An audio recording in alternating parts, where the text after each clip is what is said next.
Dirty! Dirty! Dirty! Dirty! Shit! Pwesto, 1, 2, 3. Hello guys! I'm back with another challenge video at kasama ko ngayon si Makoy at si Anghet. Ang gawin namin challenge ay ang revealing my followers' dirty secrets. Ang ginawa ko ay nag-tweet ako sa Twitter and ang sabi ko, gusto kong gumawa ng vlog na magre-reveal ako ng mga secret ng mga followers ko. Alam ko lahat tayo merong mga dirty secrets. So, ito na yung wala kang secret. Mabuti akong tao. Mabuti kang tao. Ikaw, may sikreto ka ba? Marami kang sikreto. So, alam ko na lahat tayo may sikreto at minsan gusto nating i-share pero nakakahiya. So, ito, yung chance, tinype nila yung mga sikreto nila at ngayon babasahin natin. Ready na ba kayo? Ready. Ready. Go. Parang kami pakinakapan. Hindi naman namin secret. Okay, so this is revealing my followers' dirty secrets. Ito lang magbabasa. Anong purpose namin? Magre-react tayo. Tawa lang pala. Ay, Hindi teka ka lang. magugulat. So, syempre, hindi namin alam kung sino yung mga nag-type nito. Pag napanood nyo to, malalaman nyo na kayo to. Pero hindi namin malalaman. Pero huhusgahan namin kayo kung gaano kayo kababoy, kung gaano kasama yung ginawa nyo. Basta, magre-react na lang kami kung ano yung naramdaman namin dun sa sikreto nyo. Okay, gumagamit ako ng dummy account para makachat ko yung taong mahal ko. Gumagamit ako ng pictures ng iba. Poser. Paano kanya mamahalin kung di ka magpapakilala? Naawa ko dun sa may-ari ng picture. Kasi bakit? syempre, malay mo kung saan-saan na niya, ano na yung mga ginagawa niya. Nakakaawa yung chinat. Yan. Pinagmumukha siyang tanga. Paano kung ma-inlove siya doon? Ayun lang. Nilagay ko yung panty ko sa bag ng crush ko nung grade 5 ako. Tapos, ayun, napagkamala siyang bakla kasi may panty siya sa bag. Baka yung panty niya nung araw na yun. Hindi siya walang panty. May girlfriend ako. Actually, matagal na kami. Simula high school kami na. Hindi ko masabi sa kanya na ginagamit ko lang siyang cover up kasi bakla ako. 6 years na kami. Oh! Shit! Puta! Oo naman si girl. Shit! Payo ko sa'yo, Yeah. i-break mo na siya. Parang nanggagamit ka na ng tao nun eh. Mali yun. Dirty yun. Dirty. Dirty! Dirty! It was Valentine's Day 2017. During those times, may nililigawan akong girl. I wanted to buy her some flowers and chocolates. Nagpasama ako sa best friend kong lalaki. Siya pumili and all. Deep inside sa kanya ko gusto ibigay. Sabihin, I've always loved you, but di mo makita. Pwede bang subukan kahit parehas tayong lalaki? Hindi naman dirty. Hindi naman dirty. Ano? It's a secret. Sad lang sad. Saan? Na hindi niya maamin. May online shop yung tita ko. Nagtitinda siya ng mga branded bags at kung ano-ano pa. Pero alam kong peke. Kaya may secret account ako. Pini-PM ko yung mga interesado bumili sa kanya. Sinasabi ko, peke ang mga items niya. Visit ka si tita ko. Tita. Dirty. Dirty. Dirty si tita. Dirty si tita. At ang mga binibenta niya.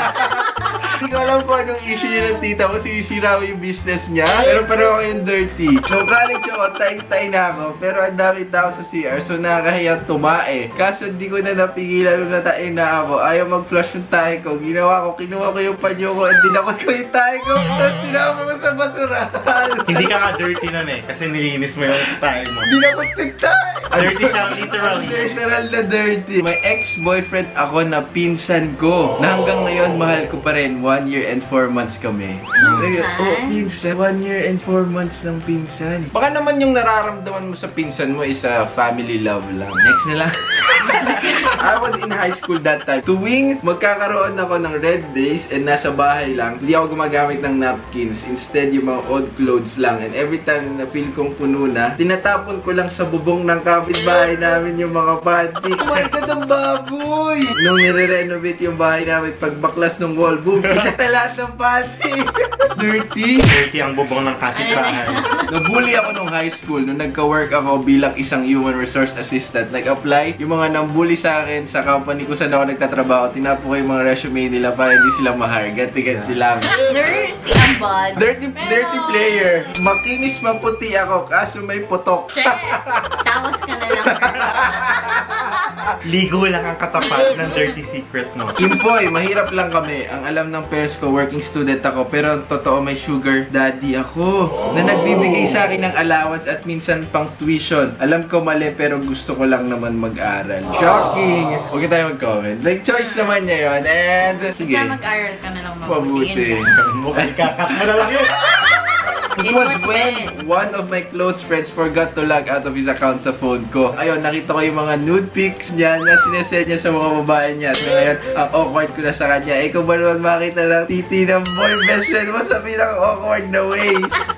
Nag-log in sa phone, tapos Hindi na lag out. tinignan niya yung mga messages, nakita niya yung nude So, pics. girly yung ano. Dirty na alam ka ng ano, messenger. Dati Ikaw, ganon. nag-log in sa'yo si Kuya Pao. Nude Dirty. pics mo. Yeah! Dirty! Dirty! My super best friend is super yaman. Never ako gumastos kapag kasama ko siya. The secret is I'm only friends with her because of her money. Ay. Ang dirty mo. Ano ang Kasi pangalan pag- ng friend mo? Ako yung tirador ng ballpen sa room namin. Kaya kapag nalaglag ballpen, huwag mo na hanapin. Nasa akin na yun. Kinukuha niya yung mga ballpen. May nangangamoy pa sa classroom namin. Ha, hindi ko maamin na sa aking paa. Dirty pa. Nung grade 3 ako, sinabi ko sa classmate ko na pagdating niya ng 21 ay mamamatay na siya. Kunwari marunong ako manghula. And up until now, hindi ko pa din nababawi kasi nag-transfer na siya. Wawa naman yun. Baka, Bawiin mo na. Baka ilang taon na siya. ilang Baka- taon na ba kayo? O baka mamaya patay na siya. Nagkikita pa rin kami ng ex ko kahit may girlfriend na siya. Dirty! Dirty. Cheater! Last one. Naisama ko sa donation ng mga damit yung paboritong duster ni nanay ko. 3 days na siya naghahanap. 3 days na rin ako walang imik at kinukurot na kasi siya. Sagot pa sa lola mo. Ibili lang niya ng bagong Oo duster. ba? Ba't Ay, mo kasi lola ba i-donate? natin pala? I-donate yung duster. Bili mo na lang ng dalawa para matuwa. So, ayun na. Tapos Ay, na. shucks, yun na yun. Dapat ikaw magbigay ka ng isang dirty secret.